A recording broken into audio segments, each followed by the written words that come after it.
casa, no carro, no trabalho. Só tá Regional FM. Rádio Regional FM. Muito bem, vamos começar com Zelândia no nosso quadro Momento da Inclusão. Zelândia é mãe atípica. Tudo bom, Zelândia? Bem-vinda. Tudo bem, graças a Deus. Obrigado, prazer. Zelândia, você é mãe atípica. Eu gostaria de saber quais foram os desafios que você enfrentou ao lidar com o diagnóstico e que medidas, que comportamentos foram úteis para você nessa jornada de ser mãe de uma pessoa com espectro autista. Olha, os desafios de mães, como eu, atípicas, elas começam desde antes do diagnóstico. Por quê? Porque é um mundo onde a gente ainda com muito pouca informação. Imagine isso há 16 anos atrás, que é a idade do meu filho, Hermano. O diagnóstico de Hermano, por ele ser nível de suporte 3, ele foi diagnosticado com 1 ano e 3 meses, mais ou menos. Então, foi um diagnóstico muito rápido. Mas antes disso, a gente já sofria com movimentos repetitivos, com agressividade, com a falta da fala, com a alimentação seletiva. E aí agora os preconceitos, os rótulos. A gente, mãe atípica, a gente já sofre antes do diagnóstico. Pós-diagnóstico, algumas mães, pais, se permitem sofrer, assim, né? Passar aquele tempo que a gente costuma dizer que é o luto de corpo vivo. Porém, eu não me permiti. Assim que a Hermano foi diagnosticado com autismo, eu já comecei a pesquisar. Na época, há 16 anos atrás, era muito lan house, muito computador. A gente mesmo tinha mais dificuldade de ter acesso. Mas aí eu usei os meios que tinham na época para poder entender mais sobre autismo, sobre hiperatividade, sobre como seria o meu futuro e o dele. Essa questão, Zelândia, do preconceito, muitas vezes da não aceitação, como é que você enfrenta isso sendo uma mãe? Então, eu acho mais difícil, Isabela, lidar com o preconceito do que eu não me permiti não aceitar, particularmente. Mas, infelizmente, a sociedade, agora falando de preconceito, é um preconceito em geral. A gente não sofre preconceito por ter um filho com espectro autista. Hoje em dia, o preconceito assola uma sociedade inteira. Se você é gordo, se você é magro, se você é alto, se você é baixo. Agora, quando você tem o espectro do autista, que você é muito mais limitado, infelizmente, as portas são mais fechadas, os convites não aparecem, confraternizações você nunca é convidada, porque as pessoas acham que seu filho vai estragar o ambiente. E pode acontecer, né? Hermano, por exemplo, no aniversário de 14 anos dele, é um fato até engraçado. Ele, no assoprar da vela, por não ter coordenação, né? Ele chegou a cuspir no bolo, sem intenção nenhuma. Então, assim, pra gente que não vê com os olhos do preconceito, achou engraçado, pegou um papel toalha, foi lá, limpou, tá tudo beleza. Para os convidados, foi aquele negócio, e agora, como dizer não comer a um bolo que foi? Infelizmente, assim, eu aceito, eu sempre aceitei, eu nunca passei por esse processo da não aceitação, porque eu já sabia que a vida dele já seria difícil. Se eu dificultar da porta para fora, se eu dificultasse dentro da minha casa, como é que Hermano ia sobreviver? Você conhece Hermano? Conheço. Ele é lindo. Lindo, lindo. Vocês talvez não lembrem, mas ele teve até na Câmara dos Vereadores aqui em Cicero Dantas e até brincou num discurso. Boa noite, senhoras e senhores. Que esteve com o Felipe? Foi. Eu lembro, sim. Então, ele hoje com 16 anos, ele é um homem de quase 1,70 m, ele tem 80 quilos, ele é lindo.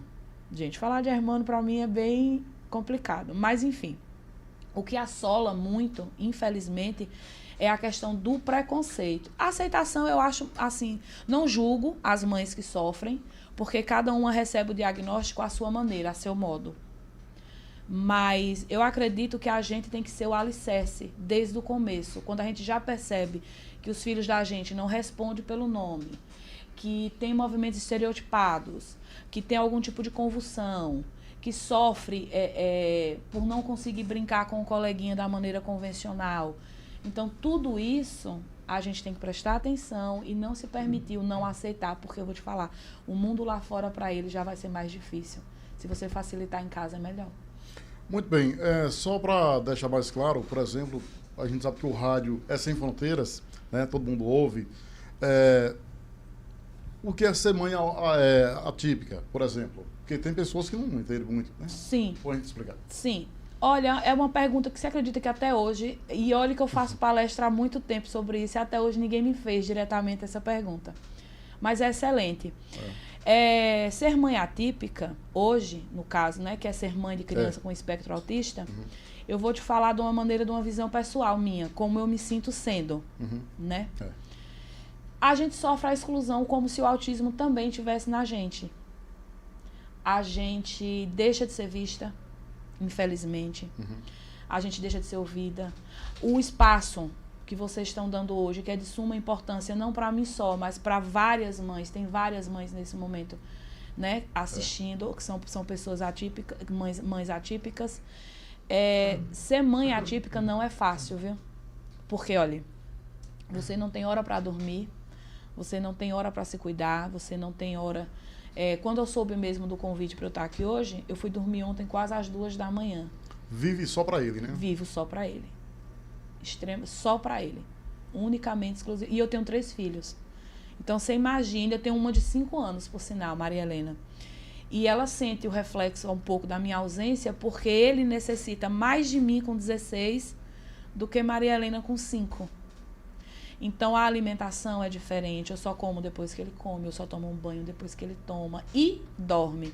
E é um dos problemas também das crianças autistas, o sono. É bem complicado. Você deixa, assim, se você se permitir real, você entra no mundo de Nárnia. Você vai pro autismo. Só que você subentende que você não pode ir. Você tem que voltar e trazer. E aí essa força, eu acho que ela vem de Deus, ela vem da, sabe? É uma coisa divina. Você disse que ele tem 16 anos hoje. O diagnóstico veio com quantos anos? 1 ano e 3 meses, mais ou menos, depois dele sofrer 6 crises de ausência. Aí você já percebeu? Não, eu levei ele na emergência, porque crise de ausência são convulsões, né? São lapsos muito rápidos e às vezes até imperceptível. E nessas convulsões, na época, minha prima, Ana Márcia, me ajudou, porque eu não sabia o que era. Não tinha entendimento do que se tratava. A gente foi criado entendendo que convulsão é epilepsia. E era diferente de epilepsia. A irmã não estava comigo e simplesmente a irmã sumiu, deixou de estar. Apagou, deixou de respirar, deixou de ter oxigênio. Então, assim, a gente foi para a emergência lá, tinha uma pediatra no hospital. E ela imediatamente percebeu, por ele não responder a uma criança com 1 ano e 3 meses, 1 ano e 4 meses mais ou menos, ela sabe quem é a mãe, por exemplo. E a pediatra perguntava, irmão, onde está a mamãe? Onde está a mamãe? E ele se perdia diante de todos os enfermeiros que estavam ali dando os primeiros socorros, porque ele estava sem oxigênio. Teve que fazer uma reanimação. Então, você imagine, eu como mãe numa situação daquela, e quando a pediatra perguntou, ele não olhava para mim, ele não fixava os olhos. Era como se eu fosse desconhecida. Então, ali, graças a Deus, a pediatra de imediato me indicou, olha, procura um neurologista, porque tem alguma coisa aí que não está respondendo de acordo com a idade. E aí ela me perguntou sobre a alimentação. Ele passou 2 dias em observação, foi onde ele teve mais 5. E aí ela entendeu que tinha alguma coisa que não estava certo. A época era a antiga Soft, não sei se vocês lembram. Tinha uma clínica aqui em Cicero Dantas chamada Clínica Soft. Foi aonde eu trouxe ele no neuro na época, e o neuro de imediato diagnosticou. E que grau ele está? Hoje ele é nível de suporte 3. Porém, eu como mãe, meia alucinada pela causa, acredito que Hermano, mesmo sendo nível de suporte 3, ele hoje, tendo a assistência que ele tem já há um tempo, né, que é no Centro Carmelita Joana, Hermano melhorou, eu tô para lhe dizer que 80%. Hermano, ele era agressivo, ele se automutilava. Hermano batia a cabeça na parede, sangrava pelo nariz. Hermano não conseguia ficar em público como ele ficou na Câmara de Vereadores. Ele não conseguia acompanhar nenhum evento que incomodava ele. A quantidade de pessoa, não o barulho. Tem autista que se incomoda com barulho, Hermano não. Mas o excesso de pessoa, a aglomeração de pessoas. Hermano era uma criança muito isolada, muito violenta comigo e para com todos que tentassem uma aproximação. E aí você imagine, você tem que passar no neuro, no psiquiatra, no psicólogo, numa fono, no TO, e imagine tudo isso saindo do seu bolso. Quanto que isso não custa quando você coloca no papel. E falta muito essa sensibilidade. Depois do Centro Carmelita, né, que Hermano entrou logo quando ainda engateava, Hermano hoje, ele já, apesar que a alimentação ainda é seletiva, mas ele hoje, quando ele pensa em ser agressivo, ele já se controla, não pode. Não. Ele, como ele não forma frases, né, Hermano não fala dessa forma que eu tô falando. Eu tô falando porque eu entendo o que Hermano fala, né? Mas quando ele fica, não pode. Eu sei que ele já tá nervoso, que ele quer, ele segura as mãos, que ele tá com vontade meio que tipo, vou te bater. Mas ele entende já que ele não pode, né? Isso foi acompanhamento com psicólogo, com TO, né? A fono, a fala melhorou muito, porque ele não consegue ainda formar uma frase. Mas eu já consigo lidar com o Hermano muito bem. Higiene pessoal, o Hermano hoje em dia ele já tenta, às vezes acerta, às vezes nem tanto, mas faz parte do espectro. Então, assim, quando ele entrou, o Centro Carmelita, como eu disse, ele ainda engateava, né? Porque até 2017, se eu não estou enganada, era só uma salinha, né, com mais ou menos uns 40, né, alunos especiais, portadores de deficiência. E depois de 2017, né, foi que as coisas foram tomando forma, né, depois da Secretaria de Educação com o Felipe Castro, as coisas foram tomando forma, e aí Hermano começou, e de lá para cá já tem anos, esses anos todos, acho que 7 anos mais ou menos. E Hermano faz esse acompanhamento todo gratuitamente, fora a questão do neuro, que até isso, graças a Deus. Essa semana eu fiz uma pesquisa numa clínica aqui em Cicero Dantas, o neuro tá R$480. Muito caro, né? Muito caro. E aí o governo te oferece um salário e você não tem direito nem a décimo. Era isso que eu tava pesquisando aqui e vi, realmente. As mães têm, né, esse... Isso. E aí a gente conseguiu, graças a Deus, né, com o antigo secretário, um neuro. Esse neuro, por exemplo, também consertou a medicação de Hermano inteira. Quer dizer, Hermano tomava 9, 10 comprimidos. Hermano hoje usa bem menos comprimidos e faz uso do canabidiol, que ainda também é um assunto de muito debate, que ainda umas querem, outras nem tanto, umas aceitam, outras nem tanto, né? Mas Hermano, depois do uso do canabidiol, também teve uma melhora bem considerável.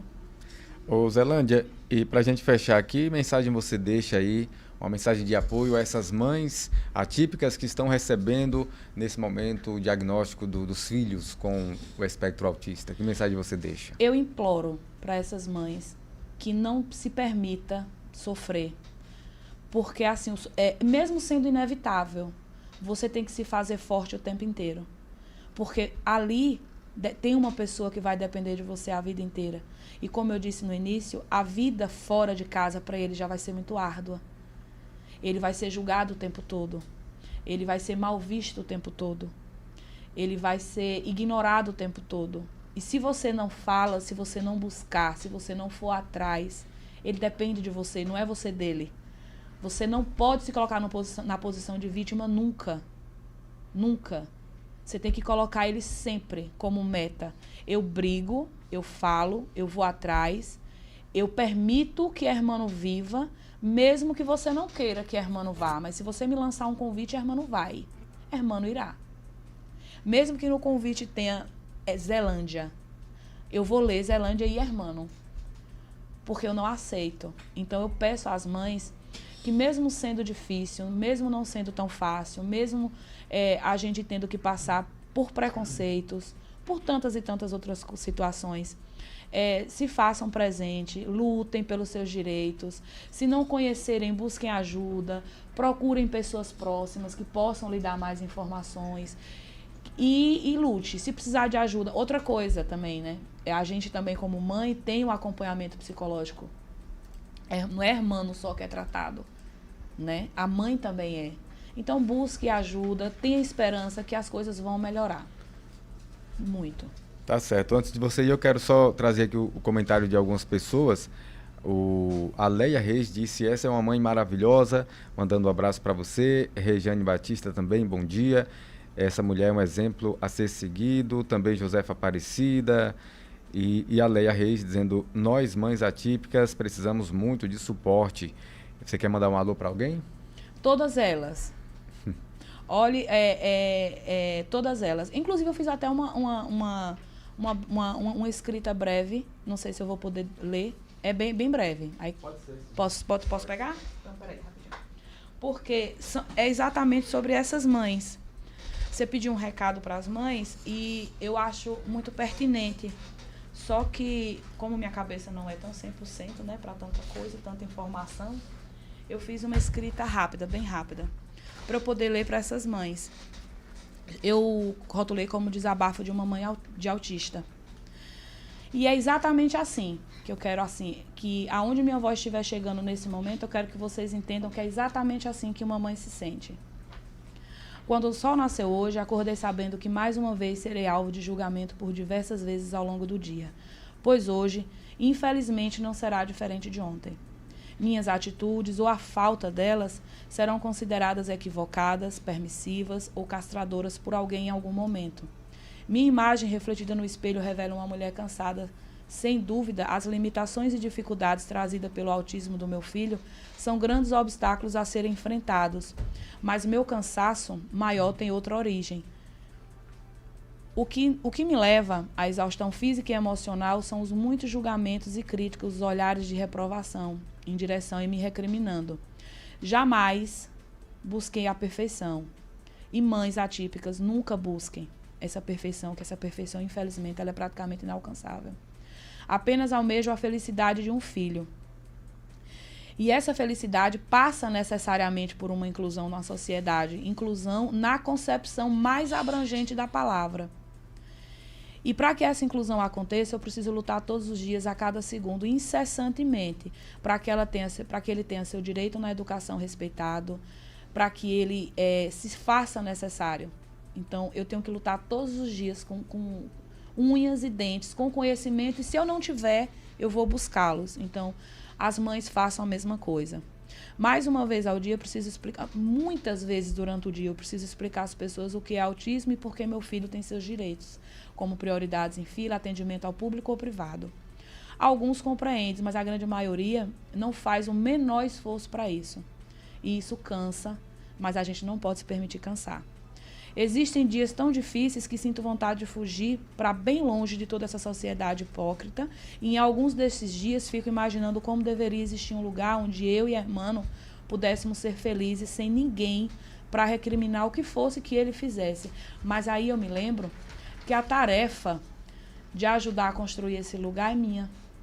Aí está a questão do eu não poder me permitir sofrer, não poder cansar. E essa missão, que eu jamais desistirei de cumprir, que a sociedade colabore ou não para isso. Eu vou estar sempre buscando espaço para falar sobre isso. O que muitos não veem ou não querem ver é os julgamentos e críticas destrutivas. Apenas provocam sofrimento e dor naqueles que são alvo destas. O mundo seria um lugar muito melhor se todos nos colocassem no lugar um do outro, que é a tal da empatia, quando você se coloca no lugar do outro. Todavia, percebo que a empatia hoje em dia é artigo de luxo. Ninguém sabe as dores que trago no meu coração, tampouco vem as longas noites em que a insônia é minha triste companhia. E o medo do futuro me atormenta como nunca. Pois sabem que muitas vezes sorrio quando na verdade gostaria de chorar ou gritar e apenas pedir socorro. Mas mães, tenham força, lutem, busquem, conheçam, acolham, incluam. Obrigado, Zelândia. Esse foi o nosso quadro de hoje, momento da inclusão aqui no nosso programa Tribuna Livre, que teve o oferecimento da Shopping Lá. E olha, vai começar o alerta de preço baixo Shopping Lá. Chegou a hora de você aproveitar a maior promoção do ano. São móveis, colchões, eletros e muito mais, na loja ou no site. Estomafig auxilia na digestão difícil, combatendo os males do fígado. Você encontra em todas as farmácias. Restaurante NLB Carregosa, chegou exausto em casa, a geladeira está vazia e o estômago mais ainda, vá ao restaurante NLB Carregosa e não deixe a fome te derrubar. 759-9873-3638 e faça o seu pedido em menos de 30 minutos. A solução chegará à sua porta. Lá você encontra churrasco e cozido todos os dias, almoço completo e aquela deliciosa bebida para acompanhar.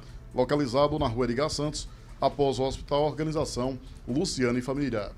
Promoção da semana no abatedouro do Gordinho.